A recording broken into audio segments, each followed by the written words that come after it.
Marley was dead, to begin with. There is no doubt whatever about that.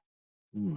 This must be distinctly understood, or nothing wonderful can come of the story I'm about to relate. Scrooge never painted out old Marley's name there. It stood for years afterwards above the warehouse door. Scrooge Marley. Ah, it was a tight-fisted hand, Rhinestone Scrooge.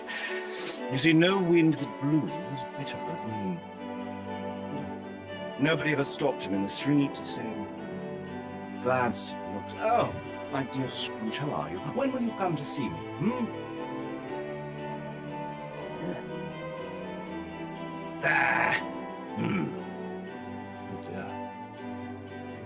What did Scrooge care?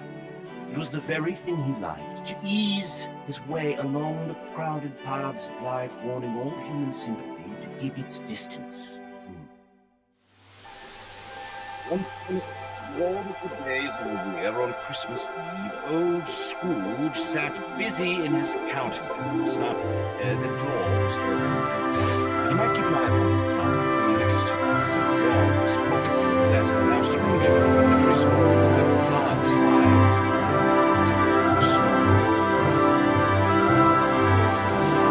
Merry Christmas, Uncle. God save you. Now, this was the voice of Scrooge's nephew, who came upon him so quickly that this was the first intimation he had of his approach. Bah! Humbug. Christmas a humbug, Uncle? Surely you don't mean that, I do. What right have you to be merry? You're poor enough. Well, come then, what right have you to be dismal? You're rich enough. If I could work my will, then every idiot who goes about with Merry Christmas on their lips should be boiled in their own pudding and buried with a stake of holly through their heart. Keep Christmas in your own way, and let me keep it in mine. Oh, keep it, but you don't keep it. Let me leave it alone, then. Much good may it do you. Oh, don't be angry, Uncle. Come. Dine with us tomorrow.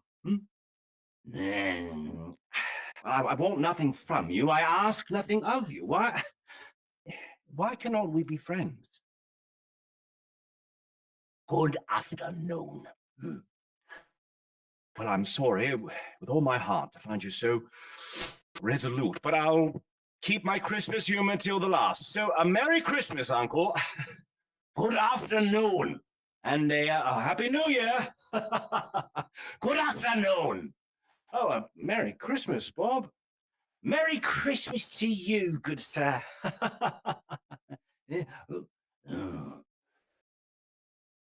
There's another fellow, my clerk, with a wife and family, with 15 shillings a week, talking about a Merry Christmas. I'll retire to Bedlam.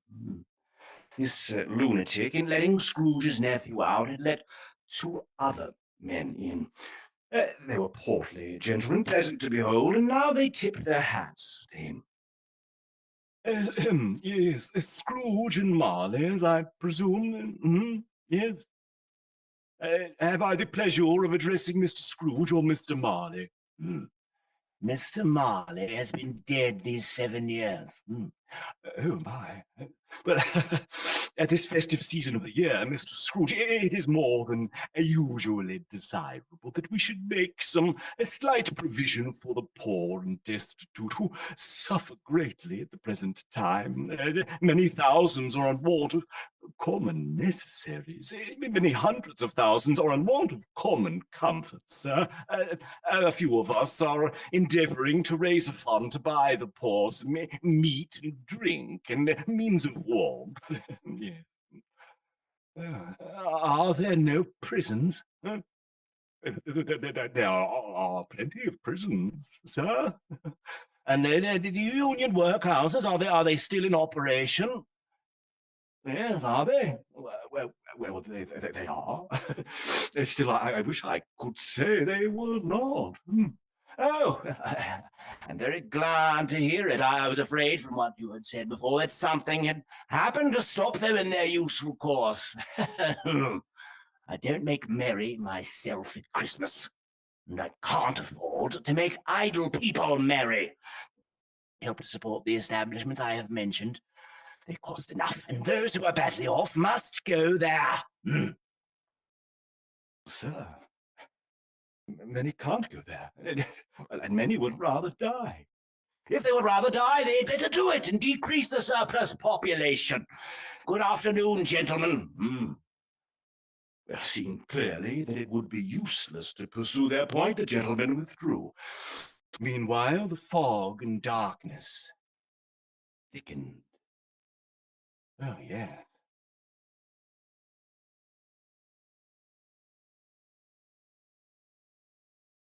Well, it is getting rather thick, as you can see. But at length the hour of shutting up the counting-house arrived. With an ill will, Scrooge dismounted from his stool and tacitly admitted the fact to the expectant clerk.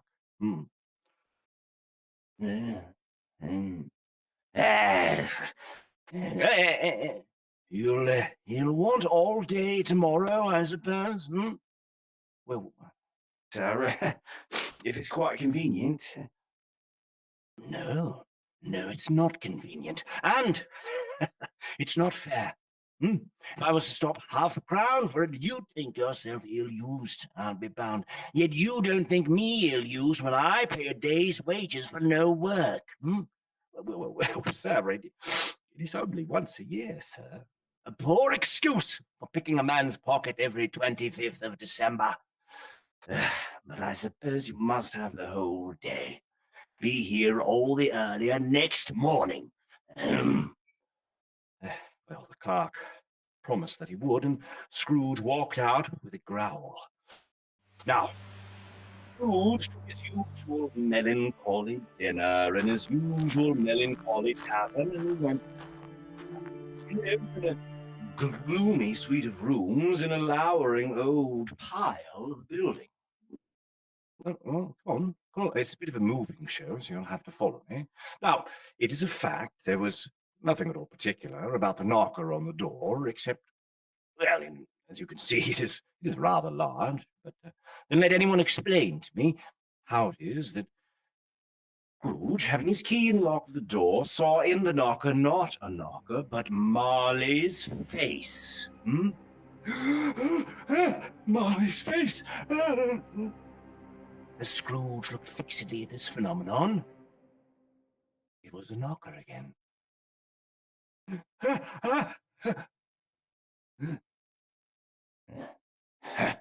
Pooh!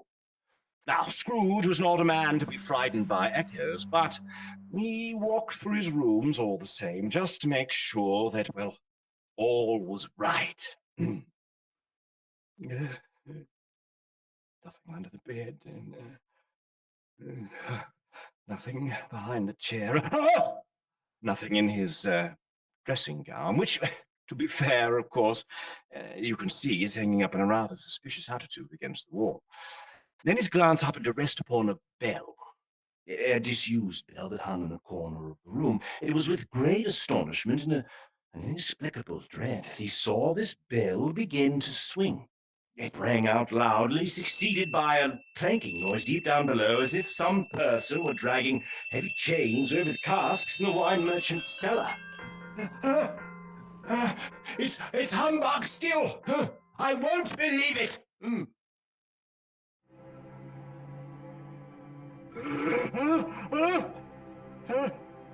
How now? What do you want with me? Much. Who are you? Ask me who I was. Well, who were you then? You're particular for a shade. In life, I was your partner, Jacob Marley.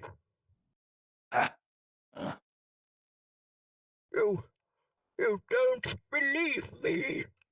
I don't. Why do you doubt your senses?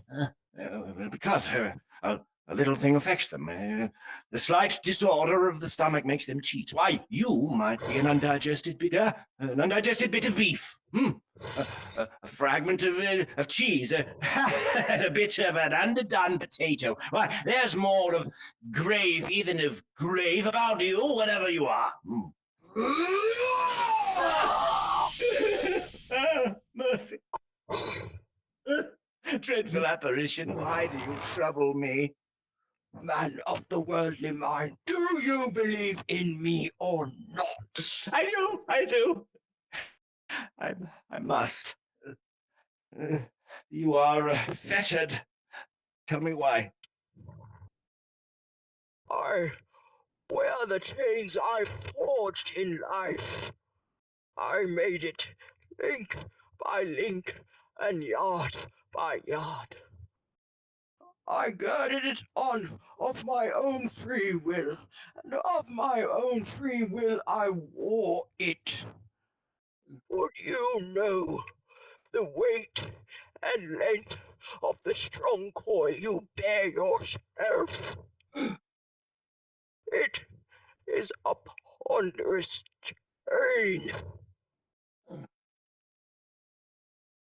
Oh, Jacob Marley. Tell me more. Speak comfort to me, Jacob. I am here tonight to warn you that you have yet a chance and hope of escaping my fate. A chance and hope of my procuring Ebenezer. Always were a good friend to me. Thank you. You will be haunted by three spirits. Is that the chance and hope you mentioned, Jacob? It is. I think I'd rather not. Without their visits, you cannot hope to shun the path I tread. Expect the first tomorrow when the bell goes. One? Oh, yes, but couldn't I take them all at once and have it over with, Jacob? Expect the second on the next night at the same hour. The third upon the next night when the last stroke of 12 has ceased to vibrate. Look to see me no more. And look that, for your own sake, you remember what has passed. It's been us. Air was filled with phantoms, wandering hither and thither in restless haste, and whispering as they went. Every one of them wore chains. None were free. Whether these creatures faded into mist or mist enshrouded them, he could not tell. Scrooge closed the window, and from the emotion he had undergone, or the fatigues of the day, or his glimpse of the invisible world, he went straight to bed without undressing and fell asleep upon the instant.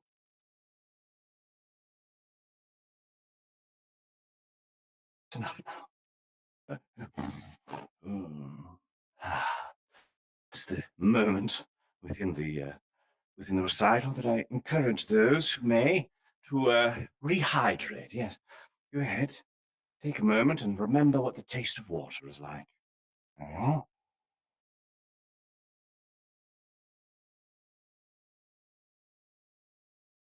that would be refreshing, wouldn't it be? Now, when Scrooge awoke, it was dark. Now he was endeavoring to pierce the darkness when the chimes of a neighboring church struck. Well, the ghost had warned him of a visitation when the bell tolled one. He resolved to lie awake until at last it broke upon his listening ear with a deep, dull, hollow, melancholy one. Light flashed up the room upon the instant. and the curtains of his bed were drawn aside. Scrooge, sitting up suddenly, found himself face to face with the unearthly visitor who drew them. Well, as close to it as well, not now, but as I am to you now, Gideon. Hmm.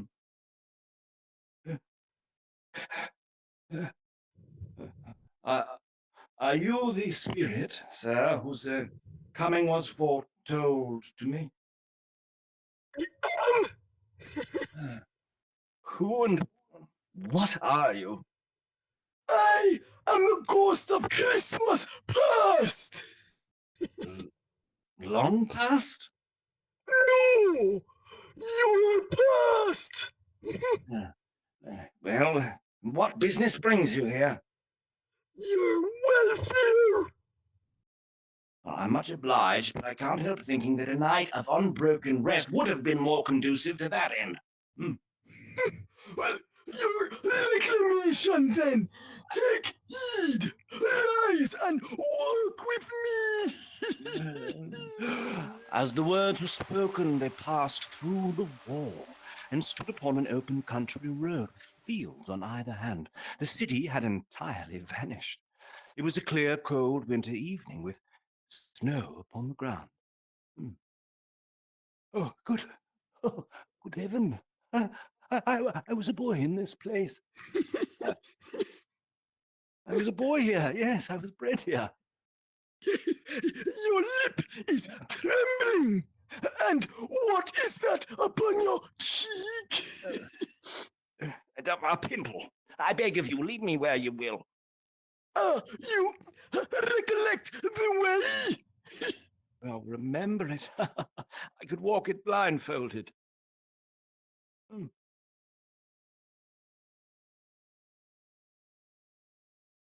Yes, I could walk it blindfolded. Oh, my. They walked along the road, Scrooge recognizing every gate and post and tree, until a little market town appeared in the distance. Ah, there it is, with its bridge, its church, and winding river. The school is not quite deserted. A solitary child, neglected by his friends, is left there still. I know. Entering the dreary hall, there was a chilly bareness in the place, which associated itself somehow with too much getting up by candlelight and not too much to eat. A door at the back of the house disclosed a long, bare, melancholy room, made barer still by lines of plain desks. At one of these a lonely boy was reading near a feeble fire, and Scrooge wept to see his poor forgotten self as he used to be. Oh dear. Oh. Suddenly, a man in foreign garments, wonderfully real and distinct to look at, stood outside the window with an axe stuck in his belt and leading by the bridle a donkey laden with wood. Oh now. Why, it's Ali Baba. Why, it's dear old honest Ali Baba. Yes, I know. One Christmas time when yonder solitary child was left all alone, he did come for the first time, just like that. Oh, poor boy. Oh, poor boy. I wish. Oh, it's too late now. What is the matter? Nothing. Nothing. There was a boy singing a Christmas carol at my door last night. I should like to have given him something, that's all. Let us see another Christmas.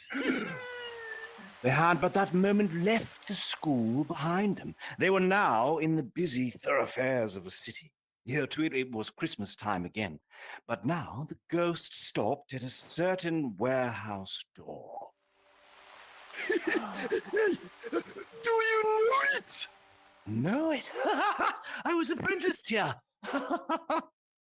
Why, it's dear old Fezziwig, bless his heart.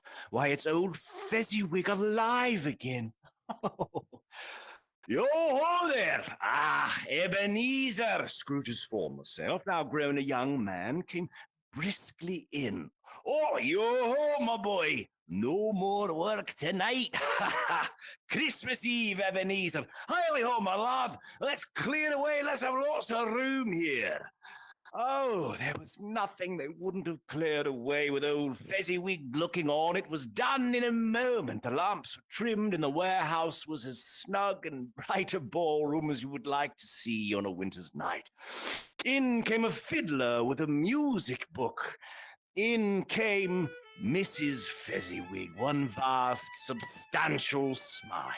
And in came the three Miss Fezziwigs, beaming and lovable. And in came the 6 young followers whose hearts they broke. In came all the young men and young women employed in the business. And away they all went, round and round, 20 couples at once. During the whole of this, Scrooge acted like a man out of his wits. His heart and soul were in the scene with his former self. He remembered everything, enjoyed everything, and underwent the strangest agitation. A small matter to make these silly folks so filled with gratitude. Small? Why, is it not? He has spent but a few pounds of your mortal money. Is it so much that he deserves this praise? Oh, no, it isn't that, Spirit. He has the power to render us happy or unhappy, to make our service light or burdensome, a pleasure or a toil. The happiness he gives is quite as great as if it cost a fortune. What is the matter? Nothing particular. I should like to be able to say a word or two to my clerk just now, that's all. My time grows short. Quick! This produced an immediate effect, for again Scrooge saw himself. He was older now, a man in the prime of life. His face had not the harsh lines of, well, later years, but he had begun to wear the signs of care and avarice. He sat by the side of a fair young girl, in whose eyes there were tears. All right. If anyone is feeling particularly embodied in their feminine energy, please come this way. Perhaps I can absorb some of it from you. We are. Well, another idol has displaced me, and if it can comfort you in time to come, as I would have tried to do, I have no just cause to grieve. But no, what idol has displaced you? A golden one. I have seen your nobler aspirations fall off, one by one, until the master passion gained, engrosses you. Our contract is an old one. It was made when we were both poor and content to be so. You are changed. I release you with a full heart. May you be happy in the life you have chosen. He left him and they parted. No. Spirit, show me no more. Conduct me home. I told you that these were shadows of things that have been, that they are what they are. Do not blame me. Remove me. I cannot bear it. I want to be no longer. He turned upon the ghost, and seeing that it looked upon him with fragments, with a face in which there were fragments of all the faces it had shown him, he wrestled with it. Shh, that's enough now. But then he was conscious of being exhausted and overcome by an irresistible drowsiness, and further of being in his own bedroom. He barely had time to reel to bed before he sank into a heavy sleep. Shh. Now, if anyone would like to rehydrate, this would be another moment for you to do so. Go on, I'll wait for you.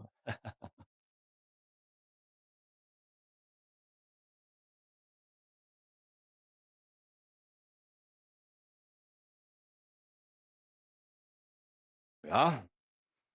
Everyone moisturized. Wonderful. Then we shall continue. Awakening in the middle of a prodigiously tough snore. Go on now. Scrooge felt that he was restored to consciousness in the right nick of time for the special purpose of holding a conference with the second messenger dispatched to him. When the bell struck 1, he softly got up in his slippers and shuffled towards the door. Now, it was his own room, there was no doubt about that, but it had undergone a surprising transformation.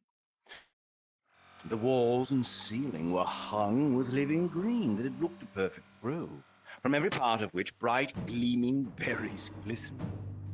And there, in easy state, sat a jolly giant, glorious to see. Come in. Come in and know me better, man. Scrooge entered timidly, and though the spirit's eyes were clear and kind, he did not like to meet them. I am the ghost of Christmas present. Look upon me. You've never seen the like of me before. Never. Have never walked forth with my older brothers born in these later years? I am afraid I have not. Have you had many brothers, Spirit? More than 1800. A tremendous family to provide for. Spirit, conduct me where you will. Last night I went forth on compulsion, and I learned a lesson, which is, well, it is working now. Tonight, if you have aught to teach me, let me profit by it. Hold my robe. Very well. Scrooge did as he was told and held it fast, and they stood in the city streets on Christmas morning. The ghost led him straight to Scrooge's clerk's house, and on the threshold of the door the spirit smiled and stopped to bless Bob Cratchit's dwelling. Oh my.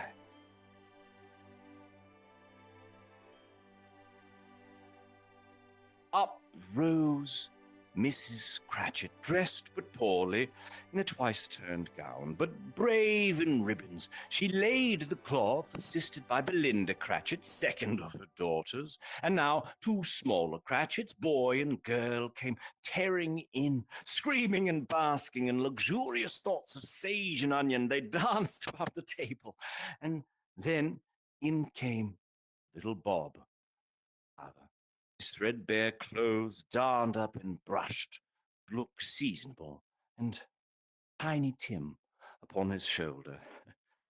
Alas, Tiny Tim, he bore a little crutch and had his limbs supported by an iron frame.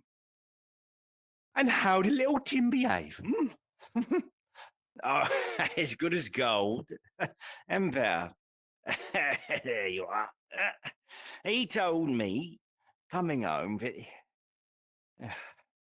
somehow sitting by himself so much, he thinks the strangest things. He told me that he hoped people saw him in the church because it might be pleasant for them upon Christmas Day to remember who made lame beggars walk and blind men see. Bob's voice was tremulous as he told them this, and it trembled even more when he said that Tiny Tim was growing strong and hearty. Mrs. Cratchit left to take the pudding up, and in half a minute she entered, flushed but smiling proud. Oh, a wonderful pudding. Everybody had something to say about it, but nobody said that it was all a small pudding for such a large family. Go on, everyone. Take a seat, yes? Yes, well, it would have been flat heresy to do so. But at last the dinner was all done, the cloth was cleared, and the fire made up, and the whole Cratchit family drew around the hearth. I will give you, Mr. Scrooge, the founder of the feast.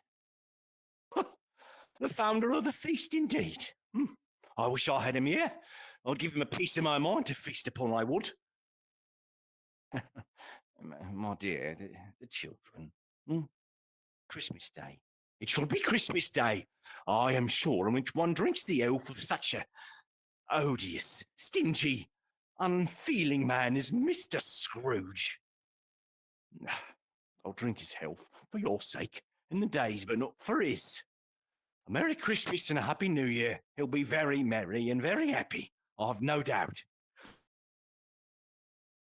Well, it was the first of their proceedings which had no heartiness. Scrooge was the ogre of the family. The mere mention of his name cast a dark shadow over the party, which was not dispelled for a full 5 minutes. But after it had passed, they were 10 times merrier than before. A Merry Christmas to us all, my dears. God bless us. God bless us, everyone, said Tiny Tim. Spirit. Oh, my goodness. Spirits, tell me if Tiny Tim will live. I see a vacant seat in the poor chimney corner, and a crutch without an owner carefully preserved.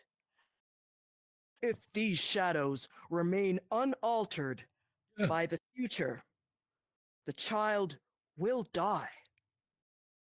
Oh, oh no. Kind spirits say he will be spared. What then? If he be like to die, he had better do it and decrease the surplus population. Oh, Man, if man you be in heart, bear that wicked cant until you know what the surplus is and where it is. Will you decide what men shall live and what men shall die? It might be that, in the sight of heaven, you are more worthless and less fit to live than millions like this poor man's child. oh. Scrooge bent his head before the ghost's rebuke, and trembling cast his eyes upon the ground. Scrooge and the spirit were then again upon their travels. Much they saw, and far they went, and many homes they visited, but always with a happy end. The spirit stood beside sick beds, and they were cheerful by poverty, and it was rich. In almshouse and hospital and jail, in miseries, every refuge, the spirit left his blessing. It was a long night. If it were only a night, Scrooge had his doubts of this, because the Christmas holiday appeared to be condensed into the space of time that they passed together. It was then that Scrooge looked about him for the ghost and saw it not. As the last stroke of 12 ceased to vibrate, he remembered the prediction of old Jacob Marley, and lifting up his eyes, beheld a solemn phantom, draped and hooded, coming like a mist along the ground towards him.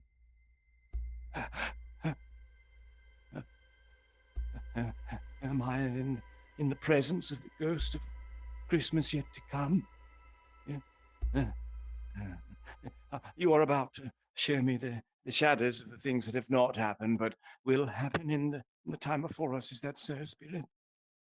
Yeah, well, lead on.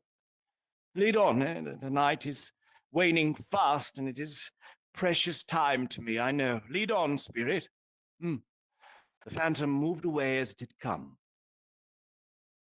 The city seemed to spring up about them and encompass them of its own act, but there they were in the heart of it. The spirit stopped beside one little knot of businessmen. No, said a great fat man with a monstrous chin. I don't know much about it either way. I only know he's dead.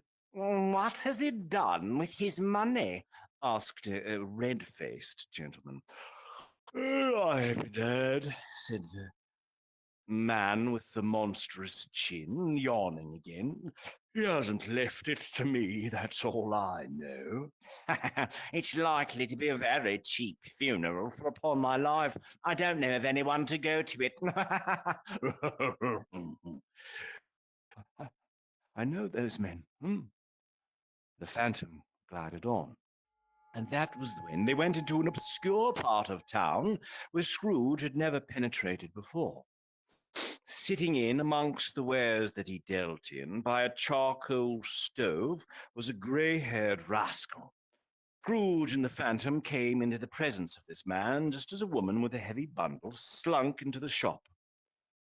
Aye, what odds then, hmm? What odds then, old Joe? Every person has a right to take care of themselves.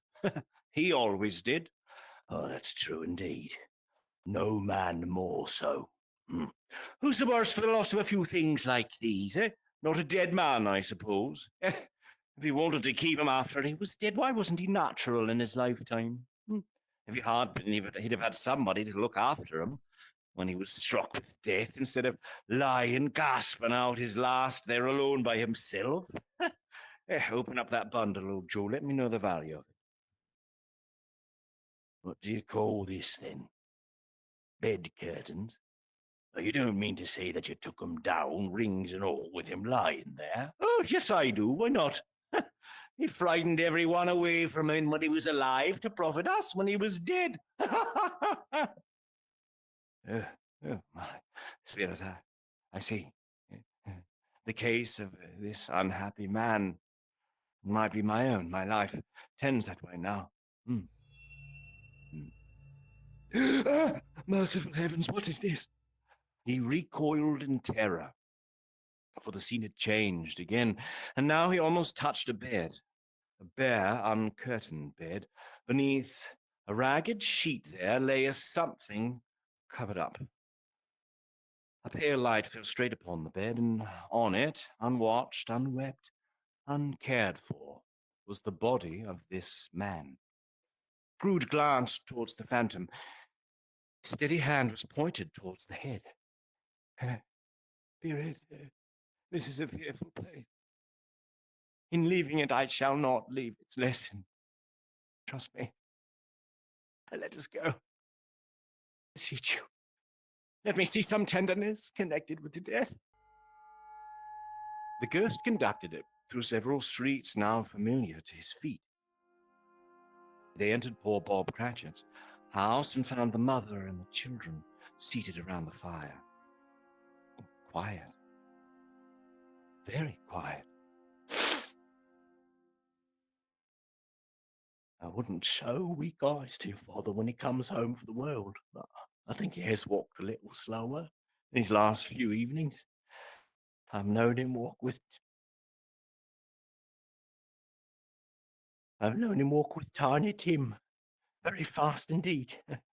But it was very light to carry, and his father loved him so that it was no trouble. No trouble.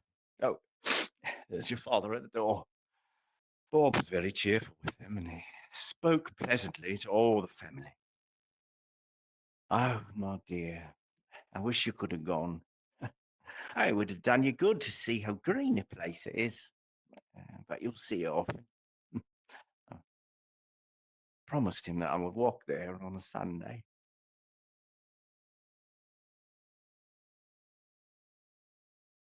Oh, my little child. My little child. Victor, something informs me that our parting moment is at hand. I know it, but I know not how. Tell me what man that was whom we saw lying dead. The Phantom led him through an iron gate to a churchyard. The spirit stood amongst the graves and pointed down to one. Before I draw nearer to that stone which you point, answer me one question. Are these the shadows of the things that will be, or are they the shadows of the things that may be only? The spirit was immovable as ever, and following the finger, Scrooge read upon the stone of the neglected grave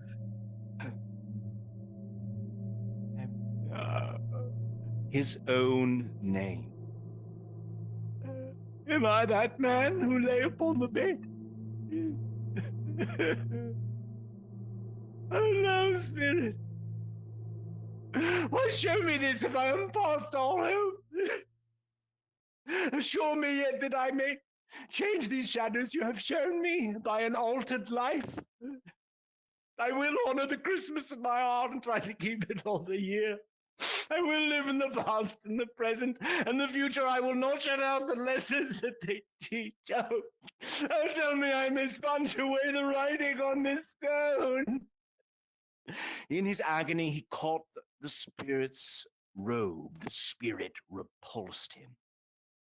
Holding up his hands in a last prayer to have his fate reversed, he saw an alteration in the spirit's hood and dress. It shrunk, collapsed, and dwindled down into a bedpost.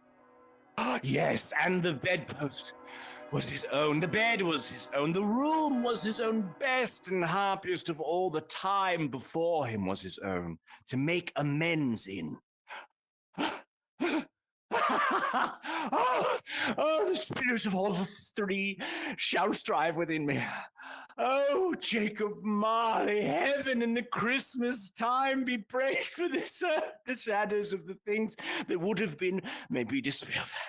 And they will be. I know they will. Oh, I'm as light as a feather. Oh, I'm as merry as a schoolboy. I'm as happy as an angel. Oh, hello. Woof. Hello there. What's today, my fine fellow? Today? Why, it's Christmas Day. Oh, I haven't missed it. The spirits have done it all in one night. Do you know the poulterers in the next street at the corner? Do you know whether they've sold the prize turkey that was hanging there? No, not the little prize turkey. The big one. Yes, go and buy it and tell them, bring it here. I'll send it to Bob Cratchit. He shan't know who sends it. It's twice the size of Tiny Tim. Oh, hello. Whoop. That's much too big to carry to Camden Town. You must have a cab. The chuckle with which he said this, and the chuckle with which he paid for the turkey, and the chuckle with which he paid for the cab were only to be matched with the chuckle with which he sat down breathless in his chair again and chuckled till he cried. He at last got out into the street. Now, he had not gone far when he saw, coming on towards him, he beheld the portly gentleman who had walked into his counting-house the day before.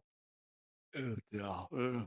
Oh, my dear sir. I hope you succeeded yesterday. It was very kind of you. Oh, a Merry Christmas to you, sir. Mr. Scrooge? Yes, that is my name, and allow me to ask your pardon. Oh, and will you have the goodness here? My dear Scrooge, are you serious? If you please, not a farthing less. A great many back payments are included in it, I assure you.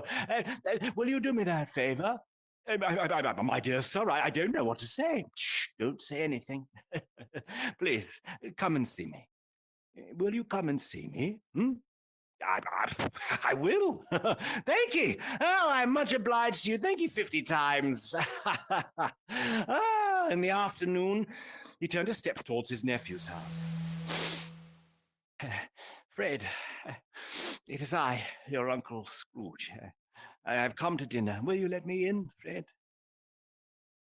That, Let him in.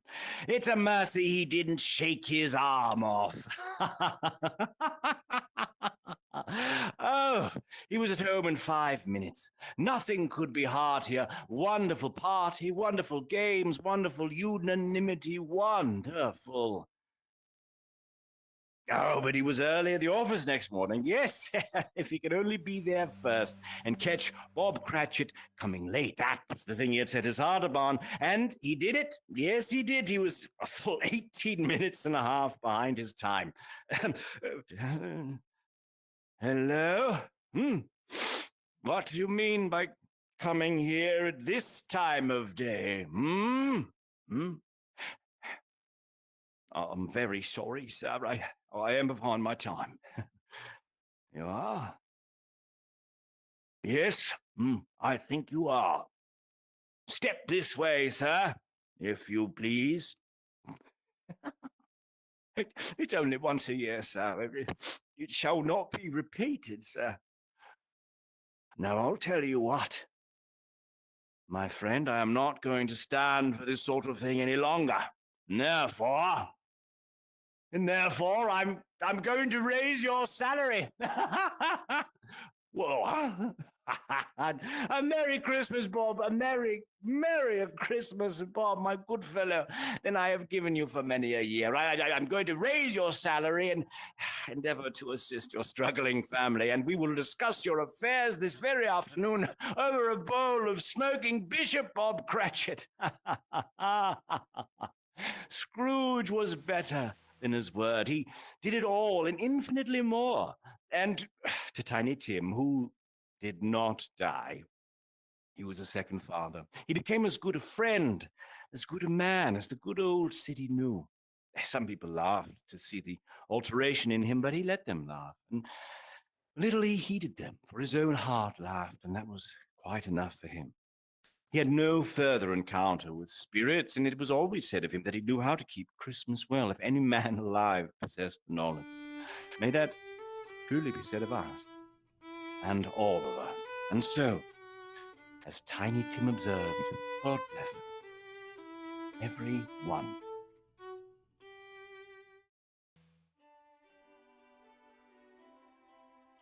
Thank you, ladies and gentlemen, for coming to the first preview performance of 2025 of A Christmas Carol starring Debbie Deere as the ghosts.